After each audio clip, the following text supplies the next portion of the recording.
Thanks for staying with us. Police always suspected Terry Johnson as the killer in a 1993 murder. That's when 14-year-old Christopher Murder was brutally stabbed to death. His murder was unsolved for nearly 9 years, but that all changed in 2004. For every crime, there's a story, and the truth matters. Here's ABC4's senior crime and punishment correspondent Marcos Ortiz with tonight's Justice Files.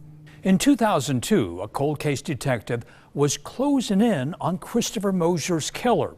And it all came together when new DNA testing showed evidence that linked Terry Johnson to the crime. Over time, that was their number one suspect. He was questioned.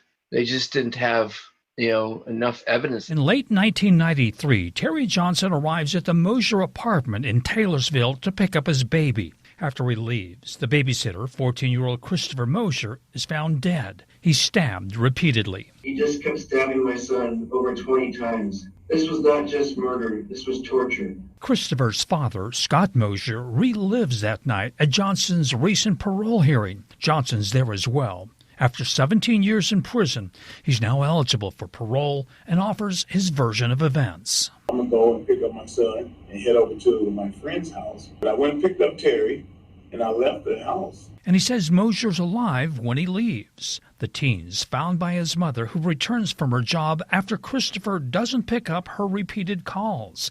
In 1994, a neighbor recalls that moment. She couldn't locate him, and she started getting suspicious, and she went to the bedroom and saw him in the closet there, with the back toward him, and he had been stabbed a few times. Detectives soon learn Johnson is at the home around 7:30 that night to pick up his baby and heads to a friend's house. The detectives spent considerable time interviewing and talking to him and checking out his side of the evening of what had happened when he picked the baby up, where he had been.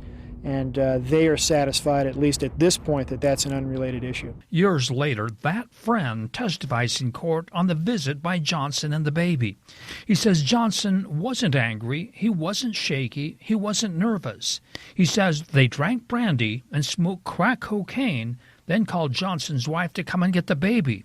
He says they left to buy more drugs. But the investigation stalls. There's no evidence to pin it on Terry Johnson. It becomes a cold case. I truly felt the longer it went that nothing was going to happen, that the killer was going to go free. In 2002, DNA enters the picture. A cold case detective requests blood found at the crime scene be retested. The results lead to charges against Johnson. There's evidence of Mosier's blood on a baby blanket that Johnson brings home with the baby that night. It basically showed that the baby was in the room when it happened because there was no blood in the middle of the blanket. It was just spattered. During Johnson's trial, a former cellmate testifies that Johnson offers to pay him $100,000 to make up a story and that someone else kills Mosier. A jury finds Johnson guilty of murdering Mosier.